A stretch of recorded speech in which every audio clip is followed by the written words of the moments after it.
বিসিবির দায়িত্ব নেয়ার পর সভাপতি তামিম ইকবালের তড়িৎ গতির সিদ্ধান্ত। সচল হচ্ছে দেশের ঘরোয়া ক্রিকেট। দল বদলের প্রস্তুতি নিতে বলা হয়েছে ঢাকা প্রিমিয়ার লিগের ক্লাবগুলোকে। বাড়ছে অংশগ্রহণ ফি। বিসিবির অ্যাডহক কমিটির সাথে বৈঠকের পর সন্তুষ্টির কথা জানিয়েছে ক্লাব কর্তারা। আলোচনা সমালোচনার সঙ্গী, তবে ক্রিকেট বোর্ডের দায়িত্ব নেয়ার পর বেশ কটি কার্যকরী সিদ্ধান্ত নিয়েছে তামিম ইকবালের নেতৃত্বাধীন অ্যাডহক কমিটি। ঘরোয়া লীগ খেলা ক্রিকেটারদের বেতন ও ম্যাচ ফি বৃদ্ধির একদিন পর নতুন সুখবর।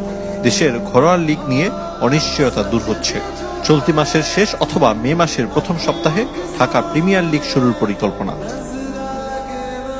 আমিনুল ইসলামের নেতৃত্বাধীন বোর্ডের বিরোধিতা করে ঘরোয়া ক্রিকেট বয়কট করেছিল ঢাকার অধিকাংশ ক্লাব।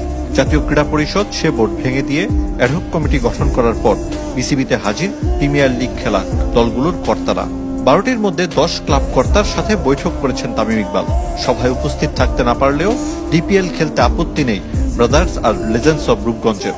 ডিপিএল এ অংশগ্রহণ করা ক্লাবগুলোর অংশগ্রহণ ফি 10 লাখ টাকা বাড়িয়ে 25 লাখ করেছে অ্যাডহক কমিটি।